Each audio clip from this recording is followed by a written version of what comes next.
Good evening, everyone. Welcome to Behind the Pen, the podcast brought to you by the VTF Collective, where faith driven authors share their stories, inspiration, and publishing journeys.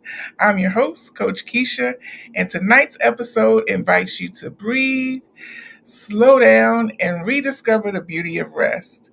Joining me tonight is Dr. Stacia Thompson, a thought leader, community advocate, and author of Pause, The Power of Intentional Rest. Through her writing and leadership, Dr. Stacia challenges the myth of the hustle culture and shows us that rest isn't retreat, it's renewal. Her book is a roadmap for reclaiming your time, your voice, and your peace. So please help me to welcome Dr. Stacia Thompson to Behind the Pen. Hello. Hello, hello. How are you this evening? I'm great. How are you doing? I'm doing good. I'm super excited to have you here this evening because I know for me personally, rest is something that has always been a struggle. So I'm excited to speak with you about the book and invite our viewers and our listeners into your world. Awesome. Awesome, awesome. So we're gonna start with a little icebreaker at first. If you had like a full day of no obligations, how would you spend the day? What's your ideal day of rest? Naps. I love naps. Like I hated them as a child, but I love them as an adult. um, Absolutely. there's something about a good power nap, right? Um, I like to also like kind of just catch up on things, and I love to cook, so I like to like with when it's not there's no pressure of getting dinner on the table, but I'm a foodie.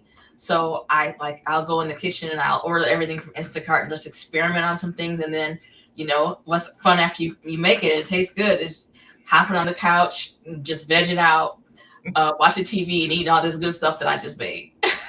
Absolutely. I love it. I love both actually. I was just telling someone like I didn't want them as a child, but now I'm like, where is nap on the agenda? Like Yes. My son knows on Sundays after church, get it how you live. You don't have to take a nap, but mommy's taking a nap, and then we'll have dinner. absolutely, absolutely. So you might have already answered it, but what's your favorite comfort ritual? Like the thing that always helps you recharge, other than naps? Yes. So I think sometimes just being able to do nothing, like turning off the phone, turning off the laptop, and not hearing the buzz, not hearing the notification.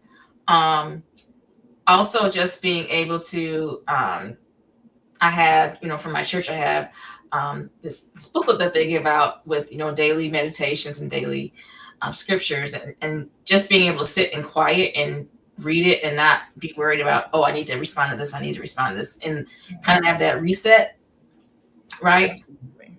And just being able to, have you ever like just like got home and you sit in the car or in your garage for like an extra 10 minutes and you're not doing anything, you're not, and you just being able to sit and nobody talking to you, nobody asking you any questions, not having to make small talk. It might sound petty, but sometimes your social battery gets so drained, right? That silence is golden. Absolutely. I agree. I used to do it and I lived alone. So it's just something about sitting in the car that is just peaceful and helps you reset and recharge. So I agree Yes. 100%. When was the last time you had a good belly laugh?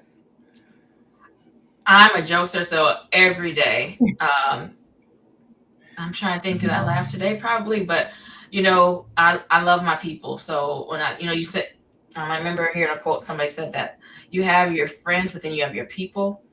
And, sometimes there's those inside jokes, or just, I get a kick out of being around my nieces and nephews.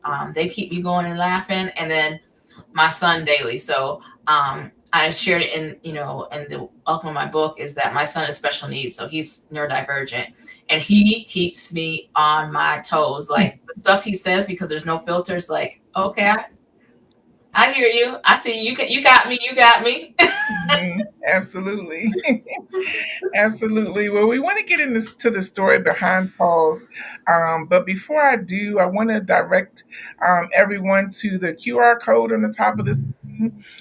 If you click that, if you scan that QR code, you will find everything that you need to know about Dr. Stacia. It'll take you directly to her website, where you can also purchase a copy of her book and her merchandise. Also, scrolling across the bottom of the screen is her social media, her website, and a direct link to where you can purchase merch. Tonight, there is a special discount code. It's VTF if you want to go and purchase something. I'm not going to tell you how much because guess what? I want you to go there and check out the merchandise and purchase something. So do that. Also, share this live with your family and friends. If you're watching on Facebook, thank you. If you're watching on YouTube, thank you. If you're listening on any of the streaming platforms, thank you. So tonight we're going to have an awesome conversation with Dr. Stacia, and we're going to get into the story behind pause. Now, I love the concept of pause, the power of intentional rest. You turn something we often are challenged, especially as women, into this inspired book. Now, you mentioned the power of the PJs ritual. Tell us about that and how it became a part of this message. It's just one of those things that kind of happen organically. Like, we talked about, we're in this hustle culture, and it's we used to brag about, oh, I put in 14 hours a day, or I haven't had a day off in this, but really that's not, it's not a flex. We really need that time to rest, or your body's going to tell you, either mentally, physically, emotionally, is going to tell you, it's time to slow down. And so one day I was taking my son to school, and after I dropped him off, I was just like, I hit my wall. I was like, I don't have it today. I need a break. And so I went back home, contacted my boss, and let her know, what, I'm taking the day. I don't have any meetings, and it's going to be a sick day today, and it's for my mental health. And I put back on my pajamas and did nothing all day. Turned off the phone, didn't open the laptop, and just did that. I watched reality TV and ate junk food all day, and then took naps in between. And that sounds like a great day to me. Yes, it was in the middle of the week because we already have the weekend off, right? But then we even have things planned then too. So just to be able to be in that solace, and then, like I said, I was kind of forced to take one that day. And then from there, I started planning them, like especially like I knew we had a big event going on or a big project going on. You kind of know at the end of those, you kind of need that pause or that break, right? And pausing is not stopping; it's just realigning or making sure you're still going in the right direction. Now, I do recall, I'm sorry, I can't remember if I read it or I saw it on your website, but you said this started on a women's business panel. What was that moment like when you realized this book was a necessity? Yeah, so I was a guest on a women in business symposium, and so I was a panelist. And one of the questions was, how do you handle work life balance? And so my answer was, I really don't subscribe to that. I subscribe more to work life integration. Um, so she would, and then she said, okay, well, tell us about the power of the PJs, because they had kind of asked us questions before. And I said, yeah, I have this power of the PJs. And I shared the story about how, I drop my son off and then go back home and put on the pajamas. And sometimes it's a rest day. Sometimes I might go, you know, get a pedicure, or walk around a farmer's market with $20 bill. And when it's gone, go back home and then get back on the couch. So in sharing that, and given the basis of it, and how much I liked it, the moderator said, that sounds like a book. And that was 2 years ago. And so it lived in my head for 2 years. Wow, I love that. I love that. But oftentimes that's how books are birthed. That's how the seed is planted, and then you know you start to water it, and next thing you know, you're holding it in your hand. So that's awesome. Now I know you recently published. How did writing pause transform your own relationship with rest? Yes. So putting it into words like made it real as well, right? Because I knew I did this and I shared with people, but putting it into words and something that's going to last, into fruition. And I had an amazing publisher and writing coach because I swore after my doctorate I was never going to write anything else ever again. Never, never, never, never, never, never. And so I was intimidated by the writing process, and that's why it was still just stuck in my head for 2 years because I was like, how do I start this? What do I do? Like, do I have enough to write? And I was like, I need a ghostwriter. And divine intervention did its thing. And I was connected to Talk Publishing, Jelena Rogers. And the process was amazing. She's a woman of faith, so we prayed through it. And she stuck by me and she has a platform. So she has a publishing platform. It's like a learning management system. So each week there's a module. And then the way she broke it down for me is after our first meeting. So I had been to Indiana to visit my niece at her college. And that Saturday, I had nothing to do, so I was in the bed. So I talked to Copilot all day for like a couple of hours, just back and forth. And Copilot transcribed all my thoughts, Wow. chapter ideas, what things I want to make sure that I discuss, or things that I've done, or the reason that, we need this. And then when I finally connected with the publisher and I told her about that, I gave her the transcript. She created 20 writing prompts for me from that transcript and assigned me to write 500 words a day. And so I had a weekly goal. So if I knew I skipped a couple of nights, I could, on the weekend, I could catch up. And then, like I said, she had a learning management system. So there were modules each week, and each week was something different. So this week was, did you meet your writing goal? And then in one of the weeks it was, okay, now fill this out because this is how we're going to get your ISBN assigned. And then a few weeks later it was, okay, did you meet your writing goal? Upload 25% of your manuscript so I can review it. And then another week it was, okay, time to start thinking about your book cover design. Fill this out so that we can design your book cover. What do you want it to look like? Give us some samples of some book covers that you like, in this genre. And then it was upload 50% of your manuscript. So it just went on like that. And then there was encouragement. In one of the modules, it was a video, and it was TD Jakes, the woman at downstairs. And it tells the story of when he first considered being a pastor of a mega church and traveling and doing all this. He wasn't sure if it was for him or if he was really making a difference. He was ready to go back to West Virginia and just be at the small time. And they got done somewhere speaking, and somebody told him, there's a woman downstairs waiting for you. And he's like, oh, okay, finish talking to the people. He went downstairs, and there was a woman there who had heard one of his messages while he was traveling. And she shared with him, and she gave her testimony of how his word touched her, the message that he had given in that sermon that she had sat in on. And then that was the click for him that, okay, yes, I am supposed to do this. So it had like things like that. So now you can see how that just made the process that much easier. Absolutely. It's always good for us to have confirmation and encouragement, and God always somehow, some way sends that directly to us in a way that we know is exactly for us. Yes. So I love that. I love that. Even the way I found the well, I shouldn't say that I found the publisher. God sent her to me because I was sitting with two girlfriends and we were just talking about our bucket list. And I said, oh yeah, I want to do a TED talk. I want to write a book, but I don't know about this writing the book thing. So then my girlfriend was like, well, I have a former student of mine who's a publisher and she's amazing. That's who I published my book through. And then she gave me information. I still sat on it for like 2 or 3 more months. And then I made my appointment and almost forgot about it for our initial meeting. But it just kept on coming back around. Yeah. Absolutely. No, he'll keep it in your face until you decide to take that step. So absolutely. You write now, I'm feeling a little guilty. You write about rest as resistance. And that's such a powerful phrase. What does that mean to you? Rest as resistance.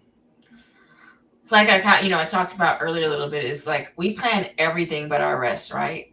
We meal prep, we plan vacations, which sometimes are really not vacation. You need a vacation from the vacation, right? When you come back, Mhm. um, we hear the word stop, or pause or stop, and we think it's not. It doesn't have to equate to stop. Think about, so we talk about food, right? We're cooking, and so what do you always do halfway through the cooking? You stop, pause, take the spoon, taste it. Needs a little bit more of this. Needs a little bit of that. And then we get right back into it once we know what we're working with, and if anything needs to happen, change, stop, slow down, heat it up a little bit more, right? And that's what it is. But we've been, I feel like, conditioned to always, like, rest is considered a negative thing, or that you're lazy, or that you don't want to do it. And that's not really the case. Sometimes you are physically, mentally, emotionally broken down, and even sometimes spiritually, and you need that think about, why do we have retreats? Why does church have revival? Why does Because we need that pause or that rest. Right. Exactly. Exactly. And that was leading straight into my next question. Sometimes I know for me, especially when I was younger, I always was like, I got to be doing something. Even when I was sitting down watching TV, I felt like I needed to be doing something, and I'm supposed to just be enjoying the show or the movie. Why do you think so many women, especially women of color struggle with that rest guilt? Are they're not able to rest without feeling guilty? Yes, I remember me and my sister-in-law had this conversation before. We're like, I really want to take a nap, or I really, just need a break, but these dishes are over here, right? Or this pile of laundry is right here. And guess what? That pile of laundry is going to be there 30 minutes later. And we figured it out. I think it's almost like ancestral too. You know how we have, like, our moms did it this way, their moms did it this way, and just, we've always been caregivers, whether it's to, partners, to our parents, to our kids, raising other people's kids, or just taking, in people that needed help, and just, we are that giving spirit, and we are always last on our own lists. And that's what we have to stop doing, because we're no good to the ones that we're supposed to be helping, whether it be professionally, personally, whatever the case may be. We're no good to them if we don't take care of ourselves. Because if I'm laid up somewhere because, I had a heart attack or a stroke, or because I'm just so exhausted, I'm not any good to those that are going to need my help. So, you can't pour from an empty cup, right? So we need to refill ourselves so that we're able to do those things. And I feel like it's like generational. Like, we have always been, up before everybody else, going to bed last. Um, Sometimes not, just kind of side eyeing me, like, okay, I know that's not how I do it. I'm just going to the done, I'm gonna redo it, right? Like, but I feel like that's what we've been conditioned to. Yeah, absolutely. And I agree with you. I was literally thinking it's generational. It was a mentality that was passed down. And I know that was what it was for me. And I just recall recently, maybe within the last 3 days, telling my mother it's okay to rest. It's okay. Like you said, the dishes are gonna be there, the trash, whatever it is gonna be there. And it's okay to rest, take a nap. Because Mhm. like I said, over the past like 2 years, oh, she's gonna take a nap. Yes. So absolutely, absolutely.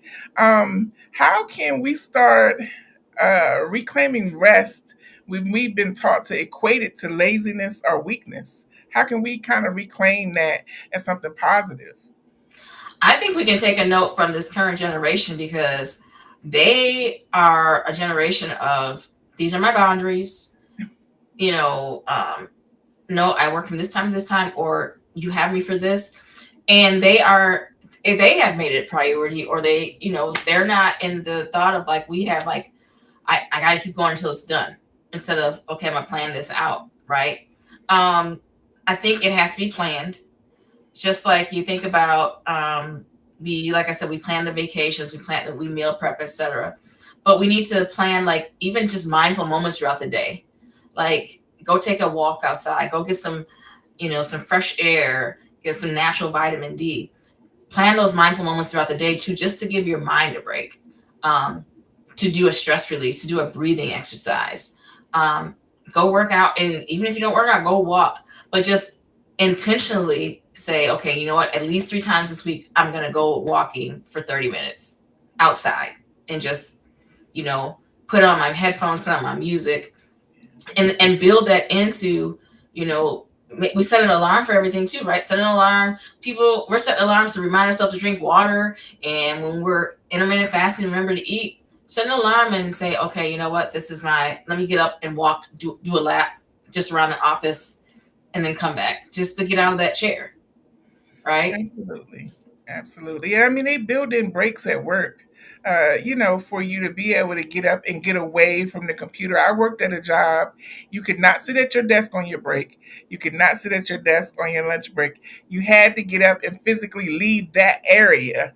That's good. That's good, because I know back in the day, I remember one of my first jobs, um, that a lot of the women on my in my row, they were cigarette smokers, and I was like, they get more breaks than anybody because they just go. So I started taking I didn't smoke, but I started taking cigarette breaks too. I just walked down there with them because they're getting all these breaks. I'm gonna do it too. Absolutely, absolutely. I had a running joke like, "Is it time for our corporate nap yet?" I'd be like, "I think it's time for a corporate nap. That's what we need." Yes. Well, think about European culture and the siestas in the middle of the day, and some countries where like lunch is 2 or 3 hours, and it's this great big ordeal, and they have that break in the middle of the day. Hmm. We need that. We need Hmm. that in this part of the world because I think it's in some Asian countries they take a nap. They literally take a nap in the middle of the day, and I'm like, yes, that's what we need. Well, there's this method. It's called the 8 minutes. You put your legs like under a couple pillows, like at a 90-degree angle, and you do this like breathing exercise, and it's an 8 minute nap. You take that nap for 8 minutes, and it's as if you almost feel as if you took a 30 to 45 minute nap. Wow, yeah, I'm gonna have to look that up and try that because I could use that during the day for sure. For sure. Now, I know that you've worked in leadership and education. How does rest impact how we lead, how we love, how we show up for others? How does that impact those things? Think about it. If sometimes if we don't take those pauses, it affects our work too, because sometimes you just get into a cycle and you think you're getting a lot done because you're moving a lot, but you're kind of just doing the same thing over and over and really not making any progress. Also, in leadership, we have to think about those that we lead. There's an organization that I worked with, and I remember I sent an email to one of them, and this was like not during Christmas time, not during a holiday. It was in the middle of the summer, and the out of office message that bounced back said, "Thank you for your email. Um, Name of the organization. We are all off for the week with some very much needed, downtime for our entire staff, and we've chosen to give this week off for everybody. Please contact us next week."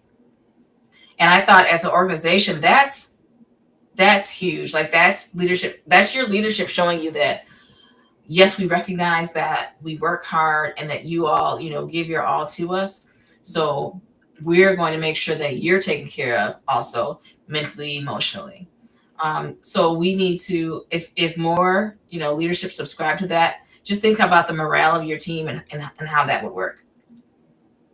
Absolutely. I mean, because this morale was something that was low at a previous job I was at. That was a call center, and I Oh, don't know if anybody here has ever worked at a call center, but there's something called ACW that is like a demon. It's after call work, and you can't be in it but so long. But when you're in that call center, it's back to back to back, and you just need yes. even if it's 1 minute to pause and just breathe, take a Hmm. drink of water or whatever. And so, a lot of times, we do follow our leaders, And morale is up when we feel appreciated. And sometimes it's just taking a moment to say, you know what, take a break, or take the rest of the day, or, Hmm. take a week, Yeah, and just come back and, like you said, realign. And recharge, and then come back realigned, and then you will get a lot more work out of rested employees and individuals than you will burnt out. absolutely. Because you're focused again. Like I said, you're realigned. You had time to even think, think some things through. And then sometimes just having those mindful moments or those breathing. So sometimes if you get an email or something that you're like, instead of going right away, like, oh no, she didn't, and going like Kermit the Frog on the typewriter. Think about sometimes if you just pause and rethink it and breathe first and do a breathing exercise and then respond. Or if you feel that, or maybe not even respond via email, why don't you pick up the phone and call? There's so many things that are lost in translation via text and email. And just think about it, what the outcome would be if you responded right away in haste and in anger, or if you step back and thought about it for a second and be like, oh, you know what? Maybe they did have a point, but maybe they didn't understand what I was saying. So let's talk about it. Yeah, it's the power of the pause. It's the power of the pause for sure. Now, what would you say to someone who's burnt out but afraid to slow down? What would be your encouragement? So now burnout has been put into the World Health Organization's like list of things. It's not considered a disease, but it is in I always get the name of that book wrong, the DX, the book Oh, the that DSM, the Diagnostic and Statistical Manual of Psychological Disorders, and yes. that's it. It's actually in there as a cause of Mm, of different diseases and ailments. So it's almost like, sweetie, take a pause before life makes you, or that you end up, you know, you don't have a choice, or you end up with high blood pressure, diabetes, um, all the different things that, or sometimes the stress, maybe you're not going to have diabetes and things, but the stress causes us to stress eat, then which causes different ailments and things that then we get medicated for, and then that's a whole nother, right? So taking a pause, and just being intentional about it can help with those things. I shared in the book that I was going on a trip with my best friend's husband's 50th birthday, and we left on a Friday.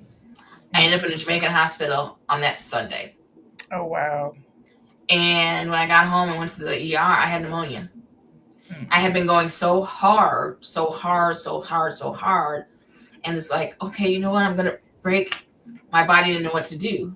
There's actually research that shows that police officers, firefighters, like some of our fathers and grandfathers that worked in the mills and down in the refineries, all those backbreaking hours, that they're at higher risk for stroke upon retirement because their body doesn't know what to do. So, like for the firefighters and the police officers, they've been in fight and flight mode, their entire career, right?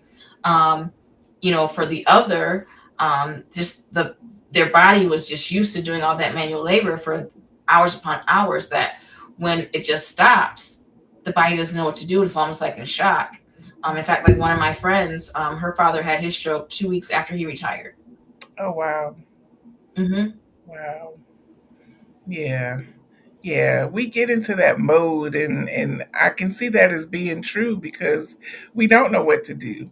I was off for 2 months because I had reconstructive jaw surgery, and I'm supposed to be resting, and I'm looking for stuff to do. I felt so, I mean, it almost felt like I was out of place. Hmm. It was just such an uneasy feeling, like I'm not at work. Uh, what am I going to do? So I definitely Are they get gonna get along without me? Like I'm not there. Like for 2 months, I'm not like. What are they gonna do, right? But Yeah. I Yes. remember a mentor of mine, married. Her name's Mary Day. Rest in peace. And um, I worked at. Um, we both worked at University of Wisconsin Parkside, and um, it's a state employment. And with the state of Wisconsin, you can gift your vacation time to somebody else for sick time. And I remember I had a surgery, and I was out of vacation, out of sick time, and so I was going to come back to work even though the doctor hadn't released me. And she was somebody that never used a vacation, but she said, "No, Stacia, I'm going to give you some of my vacation days, because you need to take care of yourself. You have a little boy that's depending on you." And she said, if something happens to you, or you die today, they're going to have your job post before you even 6 feet under. So take care of yourself. They will figure it out. Absolutely, absolutely. You have to. You have to. Now, that leads us right into another theme that you shared in your book about intentionality over hustle. And I really love that because I like to be intentional about things that I'm doing, and we also live in a world that glorifies doing. And just always doing, always doing. So, how do you define this intentionality, this intentional rest, if you will? Yes. So, like I said, plan it, and it doesn't have to be anything extravagant. Like, like I said, some days it's just me on the couch, or I haven't had a pedicure in a while, so I'll go get a pedicure and then go treat myself to. I take myself to lunch or to dinner, and again, then I'm not worried about anybody else and what they're going to eat, if they are going to eat like what they don't like the restaurant. And it's just a time for me just to have some time to myself. When I used to work in downtown Chicago, if I would get stressed out at work, I was like 2 blocks away from Macy's. And so I would walk over to Macy's and go to the fourth floor where the clearance section was for the shoes. And I just try on shoes for an hour. I might not even buy any, but just to not think about anything. And then sometimes I came back with a bag, sometimes I didn't. And if I found a really good deal, but it's just being, intentional about those things. I even last year, for the first time ever, I did a solo trip. And I did this thing called Pack Up and Go, where you don't know where you're going to the day you leave. And they Mm, sent me to Seattle, and I had an amazing time. So nice. just, and then sometimes, when we hustle too much, we miss steps, right? Because when you're hustling, you're moving too fast, right? We might miss things or forget something. And we have to be intentional about the rest we need too, because like the biggest lie I ever told is, oh, I only need 3 hours sleep. Oh, I'll make it on 4. And that is horrible for our body. I'm learning it now. Like when I was in my 20s, oh, we went here and then I got up at 8 o'clock and went right. And when I started having a better relationship with sleep and rest, and putting the phone down at least an hour before going to bed so I don't have that anxiety running through my head, doing those type of intentional things, right? Just remembering, well, if you know you got a weak bladder, don't, 2 hours before you're going to go to sleep, don't drink that water so that you're not waking up to go to the bathroom. Right. Get off of social media and your phone and laptop at least an hour before, because again, that anxiety. I remember thinking that I was having very bad insomnia. And I went to the doctor and I was like, I need a sleep study. I can't sleep, or I do. I sleep for 2 hours. I thought I slept through the night. And she said, are you stressed? And I was like, maybe. I was in the middle of my I'm writing my dissertation, and she said, it's anxiety. You're when you lay down, your mind isn't stopping, and that's why you can't go to sleep. And sure enough, she was absolutely right. Yeah. So then I started like drinking tart cherries used to help as a sleep aid, just doing these things. Um, and it helped. Right. Most definitely. I mean, I've been like that too, and I wake up like I forgot to do something. I need to, and my sleep was just broken. Yep. And so what Dr. Stacia has just shared with us is a couple pause practices. Plan your rest, be intentional, about what you're going to do and when you're going to do it. Be mindful of when you go to bed. If you go to bed at 9, put your phone off at 8. Turn the TV off. Just have some quiet time. Wind down. There's so many different things that you can do. There's so many different ways that you can pause and just prepare your mind and your body for rest. How is embracing intentional rest impacted your productivity and your creativity? Oh, it's helped it tremendously. Um, because you get focused, right? And your mind is clear, and you can focus. And like, in order to persevere, you have to pause, right? So by making those, mindful moments or doing these things intentionally, I also, like, one of the things I do to relax is the shower. And I get my best ideas in the shower because I'm so relaxed. So I started using, if I don't know if you've seen them yet, the steam balls that you in the Yes. shower. So I Mm-hmm. use those, sniff it in, relax. And I like keep a pad and pen like by the shower. I keep my phone so I can put the notes in because I come up with, and sometimes if I'm working through, like, if I'm stuck on something, in the shower, I stay in there a little bit longer, and then I come up with a solution or idea. There's this new thing that people are doing. Well, it may not be new, but new to me. It's called dark showering, and Mm. so you take a shower kind of in the dark, Huh. and like Huh. just again reset.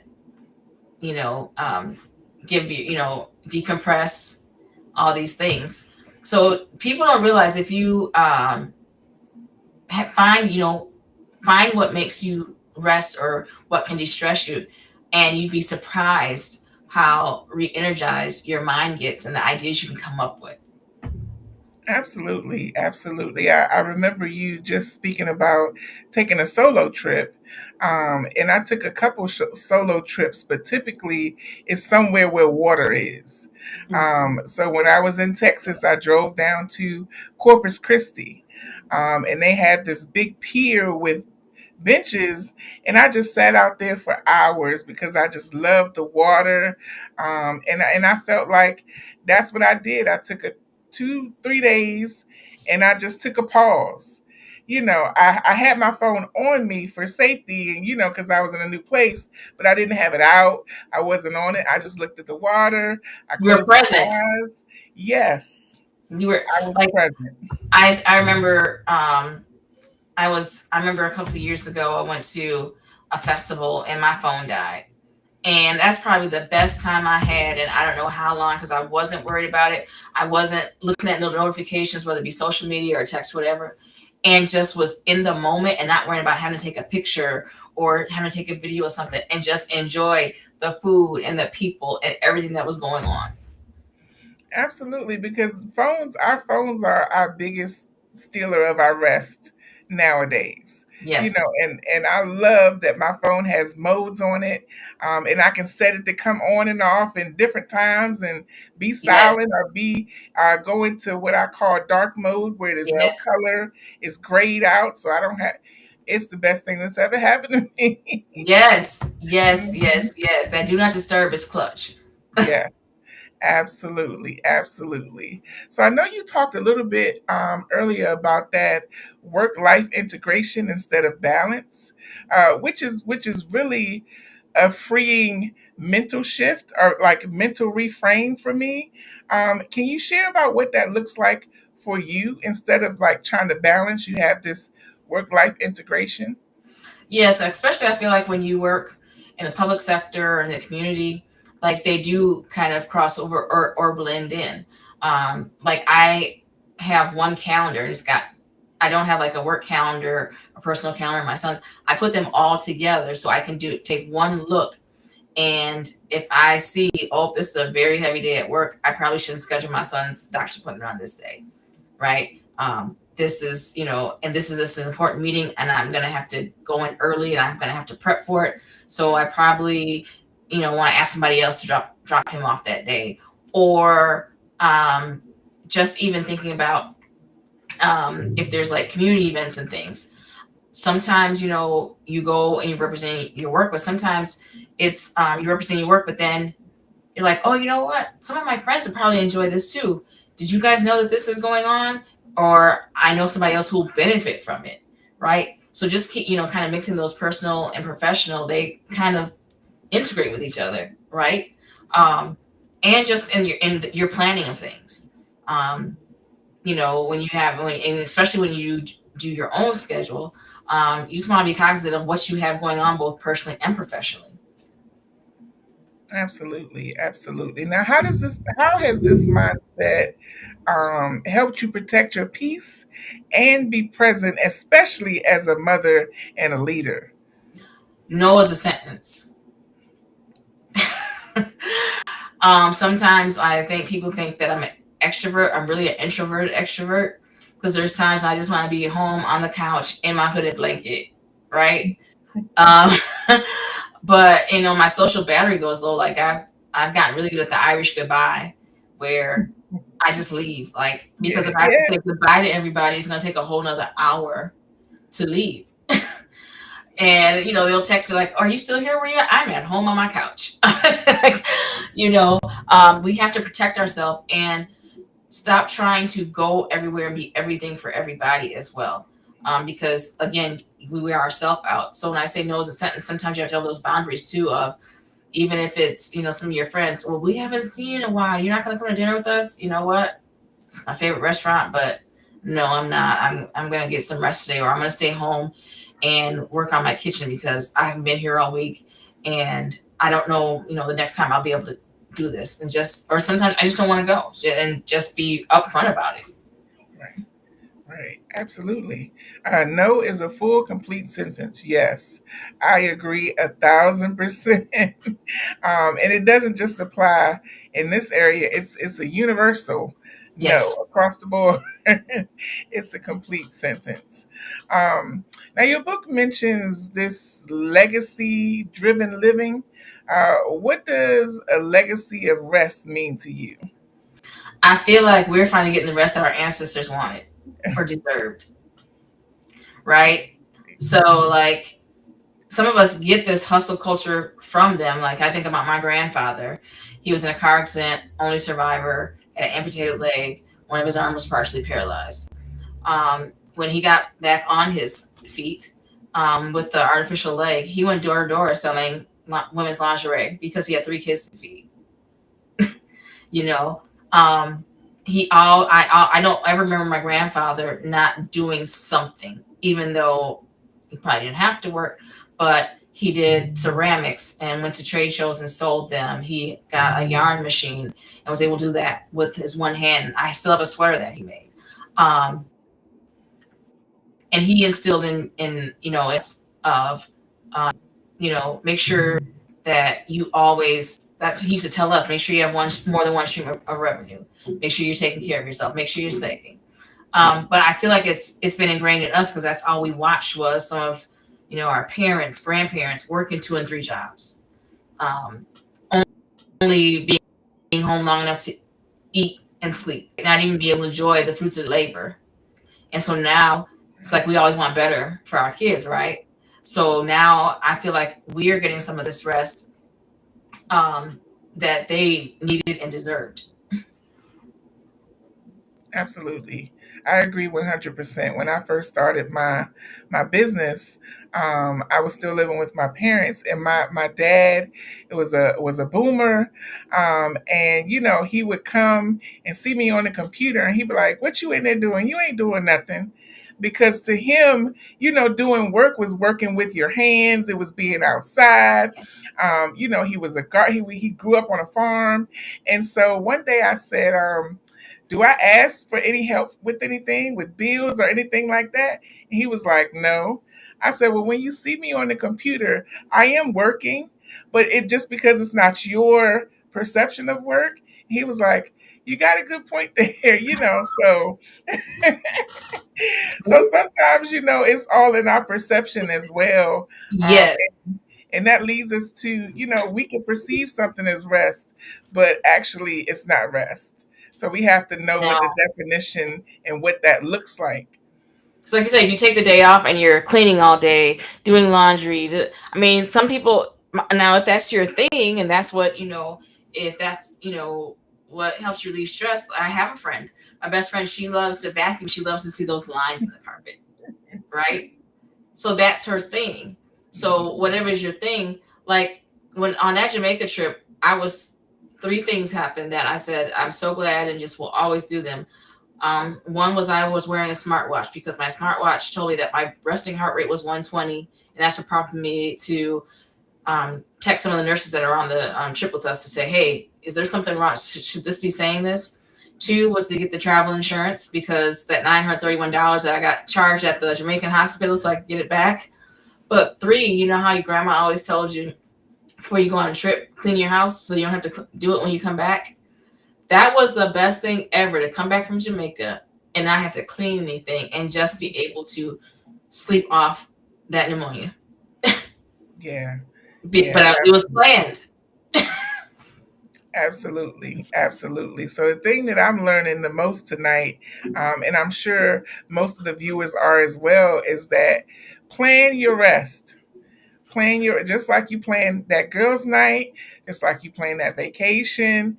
Plan your rest. And so as soon as we get off of this podcast, I'm gonna start my. If I showed you my calendar, you'd be like, "Oh my girl, oh my goodness, girl." But I need to put like I put everything else on my calendar because I'm very Yes. schedule driven. I need to make sure that I have some rest on there as well. One of my favorite lines from your book says, "Rest is not a retreat; it's a return to self, to truth, to breath, to being," and that is powerful to me. What does that mean to you personally? I feel like it means that I sometimes you have to remind yourself that, because when you don't do it and you're like running, and like when we talked about earlier that you're just going in a cycle, you're really not getting anything accomplished. So being able to return to who I know I am, what I'm capable of, the strengths I know I have, instead of being like, why did I miss that? If I had been in my right frame of mind, I wouldn't have been moving too fast, etc. So to return to, okay, let's pause. Let me get my bearings back. Let me resituate myself. I'm returning to and getting back to that person I was, who is who's people want to be around, and is on top of their game, and who's very intentional about the things that she does, and the way that she gives, and the things that she's able to do and get done and get accomplished. Absolutely. I love that. 2 years ago, for my 40th birthday, I went to Hawaii. And me and a good girlfriend of mine, we went, and it was almost like we were in another world. I was away from the hustle and bustle of business and being a publisher and an author and all of those things. And she, got a break from, I don't want to say this in a negative way, but husband and kids and business and ministry. And it was like, that was one of the best trips we had taken in a long time. And I have not taken a vacation since then. Well, guess what? You're due. Yes. And so Even I if it's said, a day. Like I remember yeah, I used to, when I was in the middle of writing my dissertation, when I was getting towards the end, so that I wouldn't let the dishes or anything bother me, sometimes I go rent a hotel room and just go stay there for a day or two and write, and just write. yeah, It was that change of scenery. Because sometimes it's not, we don't like, yes, I'd love to go to Hawaii and do it too, but sometimes we just need a change of scenery, or just, go somewhere different, just to, so our body can stop, or it's not trying to do everything that we're around. Um, like some of the things I've done is like, I write about in the book, is like, even I go to the farmer's market, I have my backpack and a $20 bill. And so I people watch, which is the funnest thing ever. I get my vegetables, and then when the $20 bill is gone, then I'm done and I go home. And I only spent $20. So it doesn't have to be that you have to do these extravagant, spa days. And now, if you want to, that's yeah. good too. But it's not like you have to, or that you need to. You can do a spa at home. You can, like I said, during the pandemic, I used to go outside and talk to my garden, and that, because I heard that's supposed to make the plants grow. But that's how I would start my morning. Right, I would go outside, look to see if I could pick anything, if there's something I could bring in, and just, you know, talk to the garden. Nowadays, the algorithm has worked so well on my Instagram that there's this gentleman out of Texas. It's not ENT, and he does these amazing prayers every morning. And so now, because I start my day with them, as soon as I log into Instagram, his page only automatically pops up with that prayer of the day. Right. Yeah, we need that. We need that. And I am intentional about scheduling my, I call it tag, time alone with God. I'm Mm-hmm. intentional about that. Which leads me into my next question for you. How has your faith played a role in how you view rest and renewal? Well, it's biblical. Think about it. On the seventh day, what we do? Rest. Rest. What did they do in the lion's den? What was he doing? You're in a lion's den. What did you do? Jesus was on the back of the boat. What was he doing? Hmm. But think about all everybody those 40 days in the wilderness. Um, 40 years traveling to nowhere. And then when the time was right, then it was presented, you came out of it, right? Um, but again, it's being intentional. So think about it. Think about Daniel and Goliath, David and Goliath. So remember, David had more than just one stone. And people were like, oh, because, what if he missed? That's why he's got these other stones sitting here. No, he was being intentional because think about it. When you fight somebody, you do something to somebody, who's coming to get you? Their brothers, sisters. If you mess with one of us, you're gonna have to mess with all of us, right? David knew that Goliath had siblings, had brothers.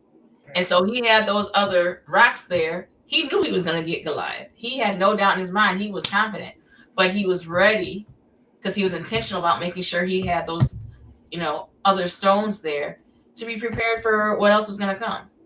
So just think about it. If we prepare ahead of time for anything that could go wrong or as close to it as we can, or just think about the what ifs, then we can go somewhere and rest. We can go on vacation without worrying if they're going to be okay. We can, if we do this meal prep, like I said, we prep our meals, then I do have that extra 30 minutes when I get home to not have to do something else, or I can take that walk at lunchtime because I don't have to go drive somewhere or order something in. So those are other ways, like I said, of being intentional as well. Right. Absolutely. Absolutely. But they rested all throughout the Bible. Think about it. Like, Yeah. be still and know Absolutely. and Absolutely. listen Because and listen for me.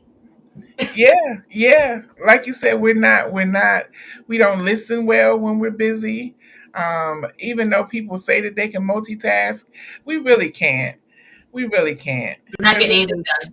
if the TV is on, I'm not listening to you. I can, I'm listening to the TV. My interests are divided, and so you have to rest and be intentional about that as well.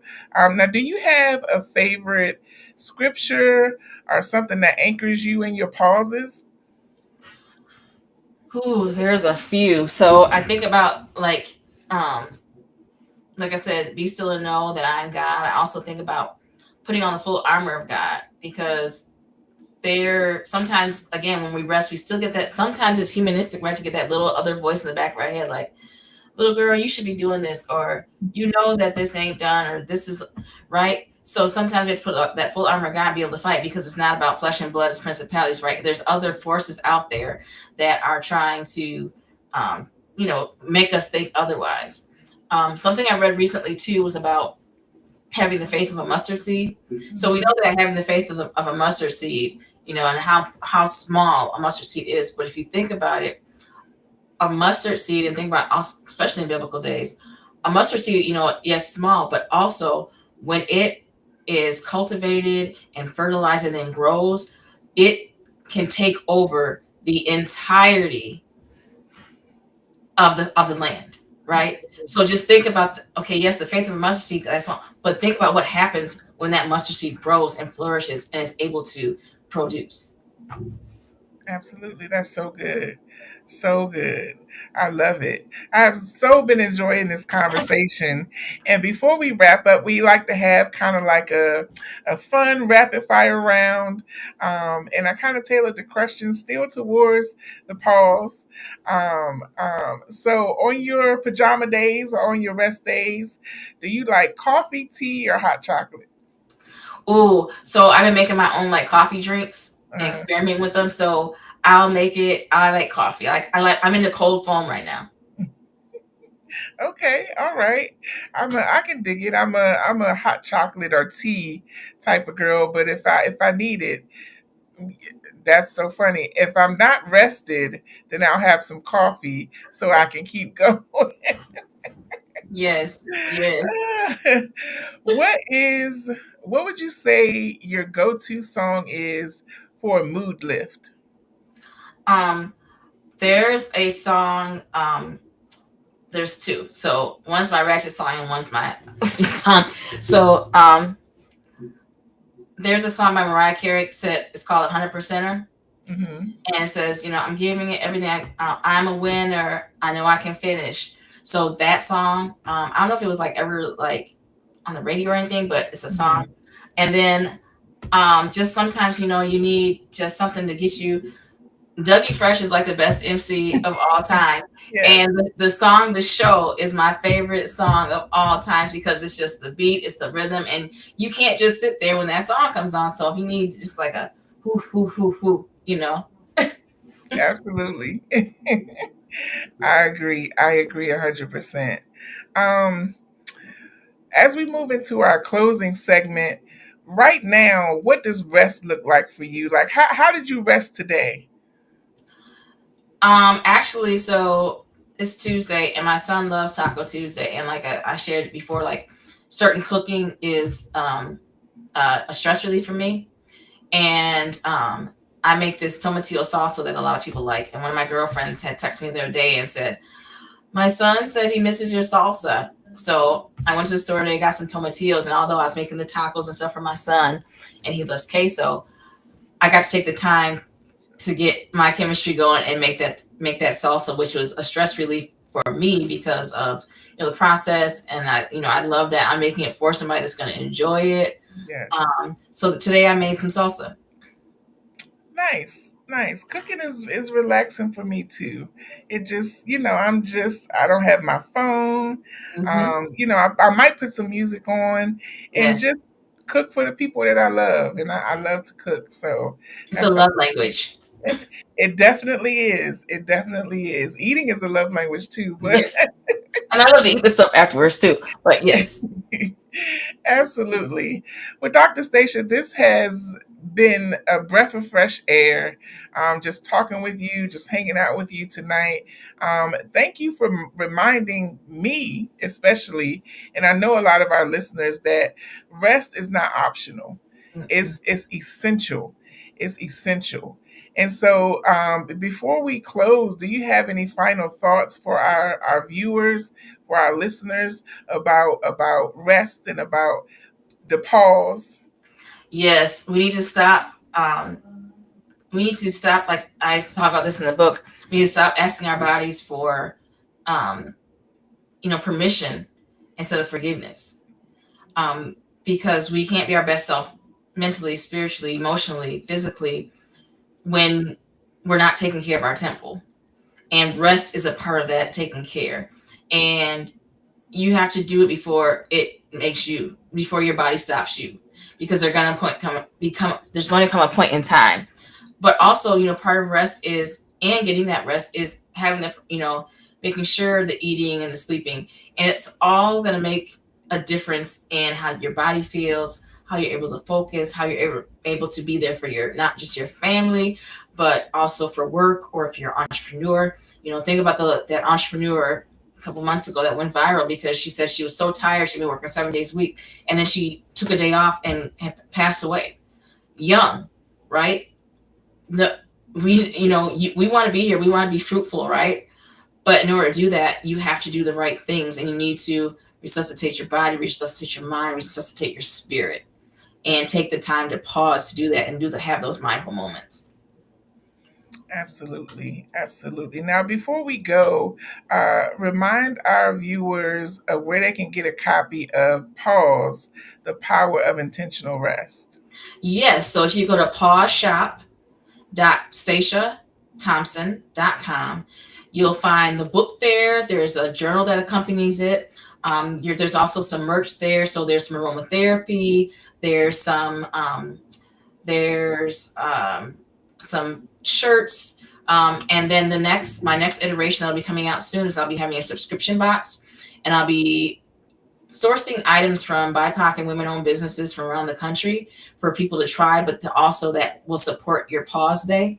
Like I have some here. This is from a family in Green Bay, Wisconsin. They have a skincare line. They started because one of their children had sensitive skin, and so they wanted to make their own. And now they have a whole business doing it. Amazing products, favorite tea. And so I'm going to be sourcing products like that for a subscription box, that you can find out about these products and then learn about them and then start ordering from those businesses. Nice. I love that. I love that. Well, Dr. Stacia, I do appreciate you again being on the podcast tonight. Scrolling across the bottom is her social media, her website, where you can go and purchase the book and other merchandise as well. There's a QR code at the top of the screen, and I would encourage you to scan it real quick before we close out our broadcast.